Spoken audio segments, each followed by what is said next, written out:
In the Philippines, storms and floods have become the new normal. But sometimes, even Mother Nature outdoes herself. Ito ang tubig sa amin. Ito, mapapansin nyo, yung pinakaguhit na yan, ayan. Talagang lakpas, tao ang nangyari. Boy Aguilar never thought that what he worked hard for decades could be completely destroyed in minutes. The watermark is still there and you could still feel Boy's trauma as he recounts Typhoon Ondoy's onslaught. A matter of 5 to 10 minutes, unti-unti nang tumataas ang tubig hanggang sa pagdating sa dibdib namin, binuhot na kami ng aming anak patungo sa kapitbahay. May lubid na doon, inihila kami ng anak namin kapit sa lubid para lang makarating doon sa merong second floor, third floor na bahay. Everything was destroyed. All that remained was thick mud. Nag-uusap kami, mag-anak, walang lumalabas na boses. Tingin lang kami sa mata. Iyak na lang ng iyak. Mga ilang araw yan. Trauma talaga kami.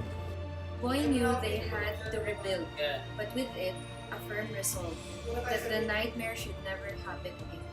Pag-ipunan natin hanggang sa, kasi yan ang number 1 naman bahay, di ba, shelter. Para sa pamilya natin yan. This sentiment resounds in the hardest hit residents of Marikina and is the inspiration of John Aguilar in creating Project Smart Home.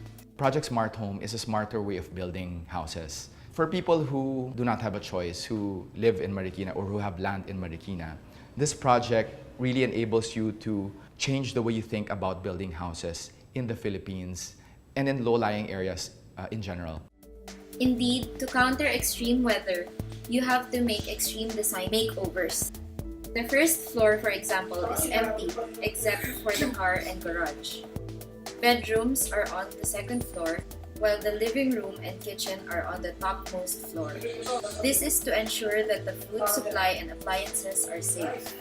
John also added another ingenious idea, a floatable carport and escape balcony. We built a floatable carport that will actually allow your car to float in the event of a flood. So imagine a raft under your car. People were stuck during the floods. No? They couldn't escape, they couldn't go to higher ground. So instead of having a boat or a canoe in your house, what we came up with is a floatable balcony. So this balcony has a gate that if you open it, you can actually push the balcony out and it will serve as your emergency raft. Under the car in the garage and in the balcony are interlocked cubes of durable and non-toxic pontoons. The pontoons are made from high-density polyethylene, each cube in an inch thick and a half-meter high. A cube has a buoyancy of 200 pounds or over 90 kilos.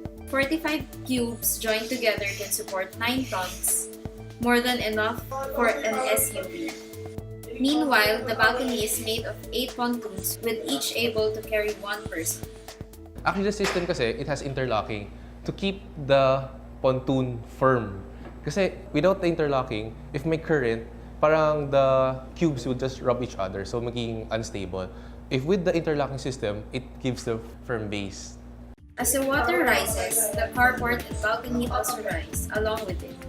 Once the water came in, itong carport, it will float with the guide rails on the side. So if there's a current, the guide rail will guide the carport to float up. It won't wash out.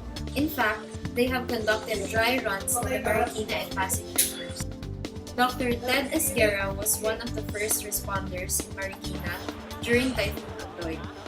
Itong Ondoy ay na-underestimate din natin, lalo na sa aming mga rescue teams.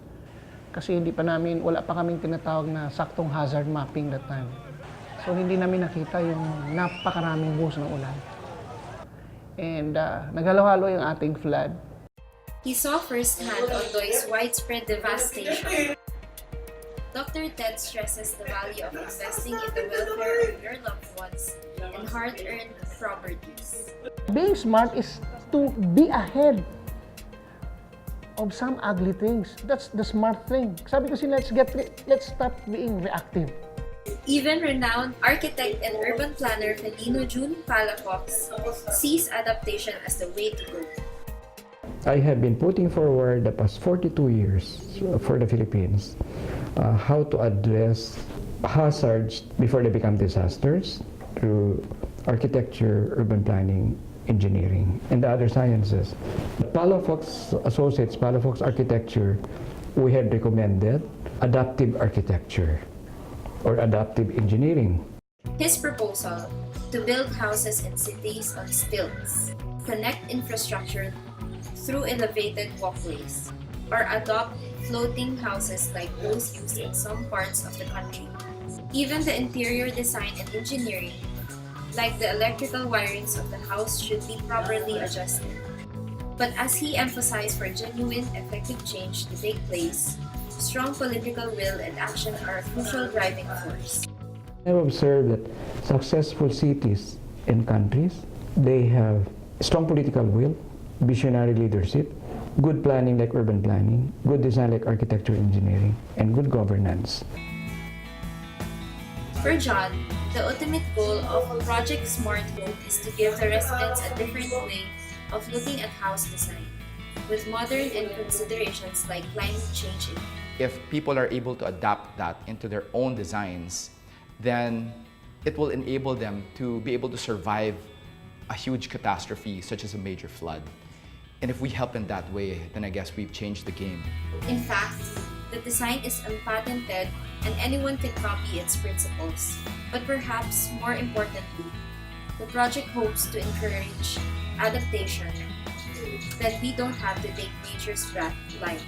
If you want to continue living in a low-lying areas, then you can still build smartly.